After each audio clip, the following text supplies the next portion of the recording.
Brought to you by Vigor, co-powered by Sensodyne and Vimal. ಬಾಯಲ್ಲಿ ಹೇಳಿ ಕೇಸರಿ. ಇದೀಗ ನಾವು ದೃಶ್ಯದಲ್ಲಿ ನೋಡ್ತಾ ಇದ್ದೀವಿ ಕೆಪಿಸಿಸಿ ಅಧ್ಯಕ್ಷರು ಹಾಗೇನೆ ಡಿಸಿಎಂ ಡಿ ಕೆ ಶಿವಕುಮಾರ್ ತಮ್ಮ ಕುಟುಂಬ ಸಮೇತರಾಗಿ ಬಂದು ತಮ್ಮ ಹಕ್ಕು ಚಲಾಯಿಸಿದ್ದಾರೆ. ಸೊ ಈಗ ಮತಗಟ್ಟೆಯಲ್ಲಿ ಡಿ ಕೆ ಶಿವಕುಮಾರ್ ಅವರು ಮತ ಚಲಾಯಿಸುತ್ತಿರುವಂತಹ ದೃಶ್ಯ ಇದು. ಬೆಳಗ್ಗೆ ಸಿದ್ದರಾಮನಹುಂಡಿಯಲ್ಲಿ ಸಿದ್ದರಾಮಯ್ಯ ಹಾಗೇನೆ ಈಗ ಐಶ್ವರ್ಯ ಡಿ ಕೆ ಶಿವಕುಮಾರ್ ಮಾತಾಡ್ತಿದ್ದಾರೆ.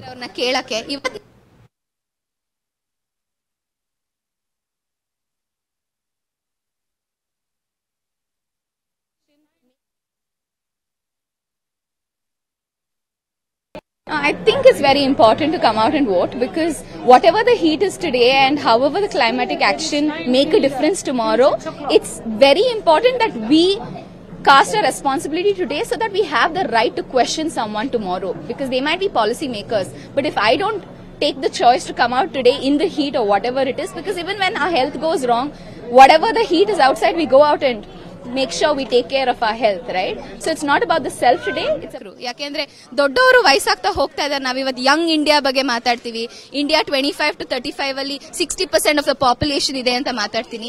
ನಿಮಗೆ ನಾಳೆ ಎಫೆಕ್ಟ್ ಆಗೋದು ಏನ್ ಪಾಲಿಸಿ ಮಾಡ್ತಾರೆ ಸಂಸದಲ್ಲಿ, ಪಾರ್ಲಿಮೆಂಟ್ ಅಲ್ಲಿ ಏನ್ ಡಿಸಿಷನ್ಸ್ ತಗೊಂತಾರೆ ಅನ್ನೋದು ನಮ್ ಯುವಕರಿಗೆ ಎಫೆಕ್ಟ್ ಆಗೋದು ನಾಳೆ ದಿವಸ, ಬೇರೆ ಓಲ್ಡ್ ಪೀಪಲ್ಗಲ್ಲ. ಸೊ ಹಂಗಾಗಿ ನೀವೇ ಬಂದು ಇವತ್ತು ನಿಮ್ಮ ರೆಸ್ಪಾನ್ಸಿಬಿಲಿಟಿನ ಕಂಪ್ಲೀಟ್ ಮಾಡ್ಲಿಲ್ಲ ಅಂದ್ರೆ ನಾಳೆ ದಿವಸ ನೀವು ಅಯ್ಯೋ ನನಗೆ ಇದಾಗ್ಲಿಲ್ಲ, ನನಗೆ ಜಾಬ್ ಸಿಕ್ಲಿಲ್ಲ, ಅವ್ರ ಈ ಪ್ರೋಗ್ರೆಸ್ ಆಗ್ತಾ ಇಲ್ಲ ನನ್ನ ಸ್ಟೇಟ್ ಅಲ್ಲಿ ಅಂತ ಕೇಳೋ ಹಕ್ಕನ್ನ ನೀವು ಕಳ್ಕೊಂಡ್ಬಿಡ್ತೀರಾ. ಸೊ ನಿಮ್ಗೆ ಹಕ್ ಬೇಕು ಅಂತಂದ್ರೆ ನೀವು ಜವಾಬ್ದಾರಿಯಿಂದ ಬಂದು ಮತ ಚಲಾಯಿಸಬೇಕು ಅಂತ ನಾನು ಎಲ್ಲಾ ಯುವಕರಿಗೂ ಕೇಳ್ಕೊಂತೀನಿ. ನನ್ನ ಸೋಷಿಯಲ್ ಮೀಡಿಯಾಲಾಗಿರ್ಬೋದು, ನನ್ಗೆ ಗೊತ್ತಿರೋ ಎಲ್ಲಾ ಕಡೆಗೂ ನಾನು ಪ್ರಚಾರ ಮಾಡ್ತಾ ಇದೀನಿ. ದಯವಿಟ್ಟು ಬನ್ನಿ, ಹಕ್ ಚಲಾಯಿಸ ವೋಟ್ ಮಾಡೋದು ಒಂದು ಹಕ್ ಒಂದೇ ಅಲ್ಲ, ಒಂದು ಜವಾಬ್ದಾರಿ ಕೂಡ. ಬನ್ನಿ, ನಿಮ್ ಜವಾಬ್ದಾರಿನ ನೀವು ಚಲಾಯಿಸಿ, ನೀವು ಮಾಡಿ ಅಂತ ನಾನು ಕೇಳ್ಕೊಂತೀನಿ. ನಿಮ್ಮ ಮಾಧ್ಯಮದ ಮುಖಾಂತರನೂ ನಾನು ಅದೇ ಕೇಳ್ಕೊಳ್ಳೋದು.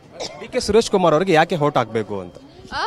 ಯಾಕೆಂದ್ರೆ ಅವ್ರು ಮಾಡಿರೋ ಕೆಲಸ, ಅವ್ರ ಪ್ರಾಮಾಣಿಕತೆಗೋಸ್ಕರ ವೋಟ್ ಹಾಕಬೇಕು. ಯಾಕೆಂದ್ರೆ ಅವರು ಲಾಸ್ಟ್ 10 ವರ್ಷ 9 ತಿಂಗಳಿಂದ ಬೆಳಗ್ಗೆ 8 ಗಂಟೆಗೆ ಹೋದ್ರೆ ರಾತ್ರಿ 12 ಗಂಟೆವರೆಗೂ ಕೆಲಸ ಮಾಡಿದ್ದಾರೆ. ನೀವೇ ಮಾಧ್ಯಮದವ್ರು ಒಂದು ರೌಂಡ್ ತಗೊಳ್ಳಿ. ನಮ್ಮ ಕನಕಪುರ ಆಗಿರ್ಬೋದು, ರಾಮನಗರ ಆಗಿರ್ಬೋದು, ಚನ್ನಪಟ್ಟಣ ಆಗಿರ್ಬೋದು, ಒಂದು ಬಿಲ್ಡಿಂಗ್ ಚೆನ್ನಾಗಿ ಕಾಣಿಸಿದ್ರೆ ಅದು ಯಾರ ಕಡೆ? ದೊಡ್ಡಹಳ್ಳಿಯಲ್ಲಿ ಮತಗಟ್ಟೆಗೆ ತೆರಳಿದಂತಹ ಡಿ ಕೆ ಶಿವಕುಮಾರ್ ಅವರ ಕುಟುಂಬ ಮತ ಚಲಾವಣೆಯನ್ನು ಮಾಡಿರುವಂತಹ ದೃಶ್ಯಗಳನ್ನು ನೋಡ್ತಾ ಇದ್ರಿ.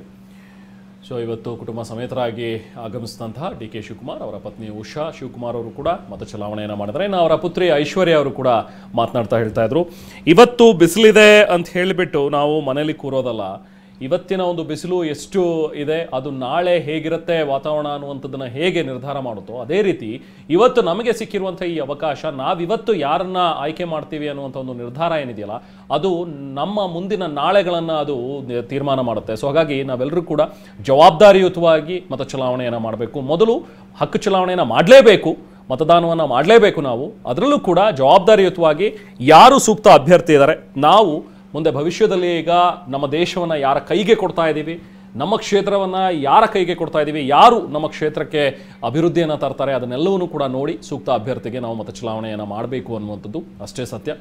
ಇವತ್ತು ಈಗಾಗಲೇ 1 ಗಂಟೆ ಆಗಿದೆ, ಇನ್ನೇನು ಕೆಲವೇ ಗಂಟೆಗಳು ಮಾತ್ರ ಬಾಕಿ. ನೋಡಿ, ಕೆಲವೊಂದಷ್ಟು ಜನ ಫೋಟೋಸ್ ಕೂಡ ಶೇರ್ ಮಾಡ್ಕೊಂಡಿದ್ದಾರೆ. ಅನಿಲ್ ಕುಂಬ್ಳೆ ಅವರು, ದಂಪತಿ ಸಮೇತರಾಗಿ ಬಂದಂತಹ ಅನಿಲ್ ಕುಂಬ್ಳೆ ವೋಟಿಂಗ್ ಮಾಡಿದ್ದಾರೆ. ಅಲ್ಲಲ್ಲಿ ಮತಗಟ್ಟೆಗಳ ಹತ್ರ ಈ ಥರದ್ದು ಒಂದಷ್ಟು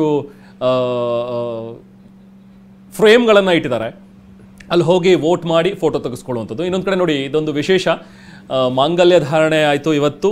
ಅದಾದ ನಂತರ ನವವಧೂವರರು ಇಬ್ಬರೂ ಕೂಡ ಬಂದು ಮತ ಚಲಾವಣೆಯನ್ನು ಮಾಡಿದ್ದಾರೆ. ವಿಜಾಪುರ ಗ್ರಾಮದಲ್ಲಿ ನವದಂಪತಿ ವೋಟಿಂಗ್ ಮಾಡಿರುವಂಥದ್ದು. ಇವರ ಉತ್ಸಾಹವನ್ನು ನಿಜಕ್ಕೂ ಕೂಡ ಮೆಚ್ಚಲೇಬೇಕು. ಒಂದು ತಮ್ಮ ಜೀವನದ ಅತ್ಯಂತ ಪ್ರಮುಖವಾದಂಥ ಘಟ್ಟದಲ್ಲಿ ಇವತ್ತು ಅವರಿದ್ದಾರೆ. ಅವರ ಜೀವನದ ತಿರುವು ಎಲ್ಲಿಂದ ಆಗುತ್ತೆ, ಮದುವೆ ಅನ್ನುವಂಥ ಒಂದು ಸುಂದರ ಘಟ್ಟದಲ್ಲಿ ಇವರಿಬ್ಬರು ಕೂಡ ಇದ್ದರು. ಮದುವೆ ಮುಗಿಸಿದ ನಂತರ ಇಬ್ಬರೂ ಕೂಡ ಬಂದು ದಂಪತಿ ಸಮೇತರಾಗಿ ಬಂದು ವೋಟಿಂಗ್ ಮಾಡಿದ್ದಾರೆ. ಮತ್ತೊಂದು ಕಡೆ ನವವಧು ಅವರು ಕೂಡ ವೋಟಿಂಗ್ ಮಾಡಿರುವಂಥದ್ದನ್ನು ಗಮನಿಸ್ತಾ ಇದ್ವಿ, ಫೋಟೋದಲ್ಲಿ ನೋಡಬಹುದು. ಮದುವೆ ಇತ್ತು ಚಿಕ್ಕಮಗಳೂರಿನಲ್ಲಿ, ಮದುವೆಗೆ ಮುಂಚೆ ಬಂದು ಮತ ಚಲಾವಣೆಯನ್ನು ಮಾಡಿರುವಂಥದ್ದು, ಮದುವೆ ಮುಗಿಸ್ಕೊಂಡು ಬಂದು ಮತ ಚಲಾವಣೆಯನ್ನು ಮಾಡಿದ್ದಾರೆ ಚಿಕ್ಕಮಗಳೂರಿನಲ್ಲಿ. ಇನ್ನು ಚಿತ್ರದುರ್ಗದಲ್ಲಿ ನವದಂಪತಿ ಇಬ್ಬರೂ ಕೂಡ ದಂಪತಿ ಸಮೇತರಾಗಿ ಬಂದು ವೋಟಿಂಗ್ ಮಾಡಿದ್ದಾರೆ. ಸೊ ಹೀಗೆ ಕೆಲವೊಂದಷ್ಟು ಕಡೆ ವಿಶೇಷವಾಗಿ ಪ್ರತಿ ಎಲೆಕ್ಷನ್ನಲ್ಲೂ ಕೂಡ ನಾವು ಗಮನಿಸ್ತಾ ಇರ್ತೀವಿ ಈ ಥರದ ಹಸೆಮಣೆ ಏರಬೇಕಾಗಿರುವಂಥ ಜೋಡಿ ಮದುವೆ ಆಗಿ ಮದುವೆ ಮುಗಿಸ್ಕೊಂಡು ಬರುವಂಥದ್ದು, ಅಥವಾ ವೋಟಿಂಗ್ ಮಾಡಿ ಹೋಗಿ ಮದುವೆ ಆಗುವಂಥದ್ದು, ಈ ಥರದ ಕೆಲವೊಂದಷ್ಟು ವಿಶೇಷ ಗಮನಿಸ್ತಾ ಇರ್ತೀವಿ. ಇನ್ನು ಇವತ್ತಿನ ವಿಶೇಷ ಅಂತ ಹೇಳಿದ್ರೆ ಕೆಲವೊಂದು ಕಡೆ ನೋಡಿ, ಅಲ್ಲಿ ತುಂಬ ಬಿಸಿಲಿದೆ ಅನ್ನೋ ಕಾರಣದಿಂದಾಗಿ ಜನ ಅಲ್ಲಿ ಒಂದಷ್ಟು ಕಡೆ ನೆರಳಿಲ್ಲ ಪಾಪ, ಹಾಗಾಗಿ ಹೆಲ್ಮೆಟ್ ಹಾಕ್ಕೊಂಡು ನಿಂತಿದ್ದಾರೆ. ಅಲ್ಲಿ ನೋಡಿ ಒಬ್ಬರು ಲೇಡಿ ಹೆಲ್ಮೆಟ್ ಹಾಕ್ಕೊಂಡು ಪಾಪ ಬಿಸಿಲಿನ ಜಳದಿಂದ ತಪ್ಪಿಸ್ಕೊಳ್ಳೋದಕ್ಕೆ ಅಂಥೇಳಿ ನಿಂತಿದ್ದಾರೆ. ಮಧ್ಯಾಹ್ನದ ಸುಡು ಬಿಸಿಲಿನ ನಡುವೆಯೂ ಕೂಡ ಮತದಾರರು ಕ್ಯೂ ಹಚ್ಚಿದ್ದಾರೆ. ಚಾಮರಾಜಪೇಟೆಯಲ್ಲಿ ಕಂಡುಬಂದಿರುವಂತಹ ದೃಶ್ಯ ಇದು. ಇವತ್ತು ಸಂಜೆ 6 ಗಂಟೆವರೆಗೂ ಕೂಡ ಮತದಾನಕ್ಕೆ ಅವಕಾಶ ಇದೆ. ಹತ್ತಿರದ ಮತಗಟ್ಟೆಗೆ ಹೋಗಿ ನಿಮ್ಮ ಮತಗಟ್ಟೆ ಯಾವುದಿದೆ ಅಂತ ಹೇಳಿ ನೋಡ್ಕೊಳ್ಳಿ. ಮೊದಲು ಅಲ್ಲಿ ಹೋಗಿ ಮತ ಚಲಾವಣೆಯನ್ನು ಮಾಡಿ. Very simple. ನಿಮ್ಮ ಹತ್ರ ಇರುವಂಥ ಯಾವುದೇ ಗುರುತಿನ ಚೀಟಿಯನ್ನು ತೆಗೆದುಕೊಂಡು ಹೋಗ್ಬೋದು. ನಿಮ್ಮ ಬಳಿ ಇರುವಂಥ ಫೋಟೋ ಇರುವಂಥ ಒಂದು ID ಕಾರ್ಡ್, ಅದು ಡ್ರೈವಿಂಗ್ ಲೈಸೆನ್ಸ್ ಆಗಿರಲಿ, ಪಾನ್ ಕಾರ್ಡ್ ಆಗಿರಲಿ, ಪಾಸ್ಪೋರ್ಟ್ ಆಗಿರಲಿ, ಅಥವಾ ನಿಮಗೆ ಎಲೆಕ್ಷನ್ ID ಕಾರ್ಡ್ ಆಗಿರಲಿ, ಇದು ಯಾವುದು ಬ್ಯಾಂಕ್ ಪಾಸ್ಬುಕ್ ಕೊನೆಯದಾಗಿ ಅಟ್ಲೀಸ್ಟ್ ನಿಮ್ಮ ಹತ್ರ ಅದಾದರೂ ಇದ್ರೂ ಕೂಡ ನೀವು ಹೋಗಿ ವೋಟ್ ಮಾಡ್ಬೋದು. ಮನ್ರೇಗಾ ಕಾರ್ಡ್, ಇಂಥ ಸರ್ಕಾರಿ ನೀಡಿರುವಂಥ ಒಂದು ಕಾರ್ಡ್ಗಳೇನಿವೆ ಅದರಲ್ಲಿ ಫೋಟೋ ಕಾಪಿ ಇರಬೇಕು, ಈ ಥರದ ID ಕಾರ್ಡ್. ಇಲ್ಲಿ ನೋಡಿ ದರ್ಶನ್ ಅವರನ್ನು ನೋಡ್ತಾ ಇದ್ದೀವಿ.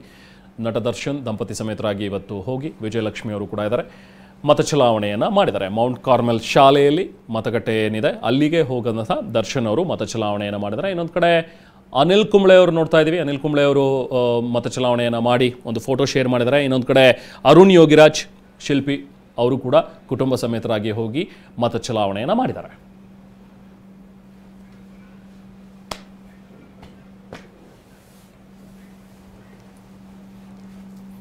Brought to you by Vigor, co-powered by Sensodyne and Vimal. ಬಾಯಲ್ಲಿ ಹೇಳಿ ಕೇಸರಿ.